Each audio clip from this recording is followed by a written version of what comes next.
Hello बच्चों, let's see the question. The question is the same coal deposit is found to contain variable composition of coal. Justify.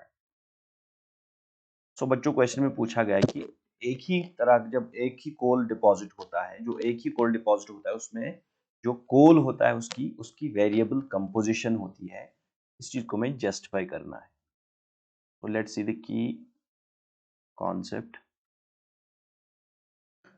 तो बच्चों we know कि जो coal होता है, coal is formed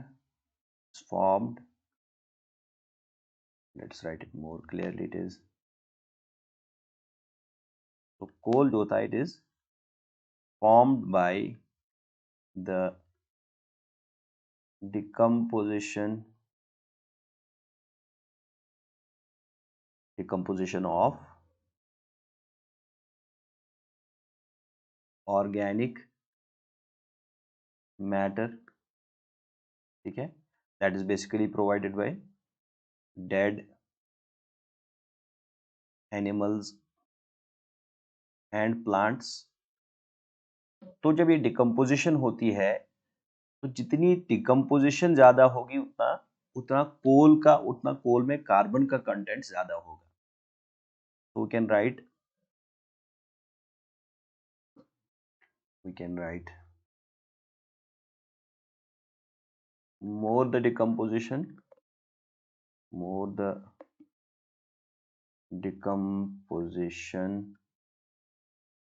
so more the decomposition, more is the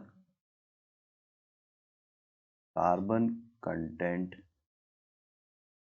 in the coal. तो अब बच्चों क्या होता है कि जो डिकम्पोजिशन होती है वो अलग अलग एक्सटेंट में होती है। एक ही कोल डिपॉजिट में जो प्लांट मटेरियल होता है, एनिमल मटेरियल होता है, जो ऑर्गेनिक मटेरियल होता है, तो उसकी डिकम्पोजिशन अलग अलग रेट से होती है। ठीक है, so because the rate of this decomposition is rate of decomposition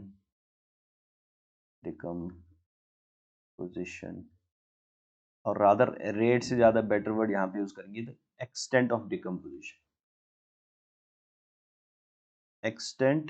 decomposition varies within same deposit. एक ही डिपॉजिट में इस डिकम्पोजिशन का एक्सटेंट वो वेरी होता है। So this results in, can write, this results in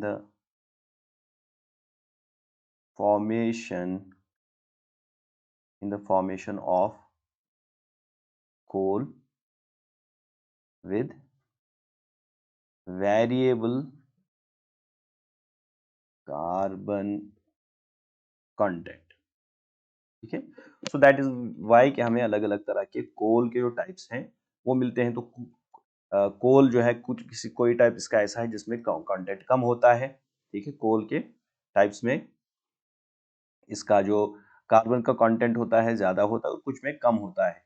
तो रीजन बेसिकली क्या है कि हमें वेरिएबल कंपोजिशन क्यों मिलती है कोर की, उसका रिजल्ट उसका रीजन ये है कि जो एक्सटेंट ऑफ डिकम्पोजिशन होती है वो डिफर करती है। एज अ रिजल्ट जो ज्यादा जिसकी डिकम्पोजिशन ज्यादा हुई उस वाले पोर्शन में कार्बन का कंटेंट ज्यादा होगा। ठीक है, और जिसमें ये डिकम्पोजिशन कम होगा उसमें जो कार्बन का कंटेंट होगा वो उसी लेवल का होगा। ठीक है, so that's why we find different types of coals, that is anthracite, ठीक है, we have bituminous, then we have subbituminous, and we have lignite. Okay, so these are different coal types. और ये difference इसमें जो difference होता है that is basically the content of the coal. तो anthracite इसमें सबसे ज्यादा इसमें कार्बन का कंटेंट होता है। ठीक है, it contains around can say 80 to 90% of carbon इसमें होता है, एंड बिकॉज इसमें डिकम्पोजिशन ज्यादा हुई है। So this is the answer to the question. Hope you understood it well. Best of luck.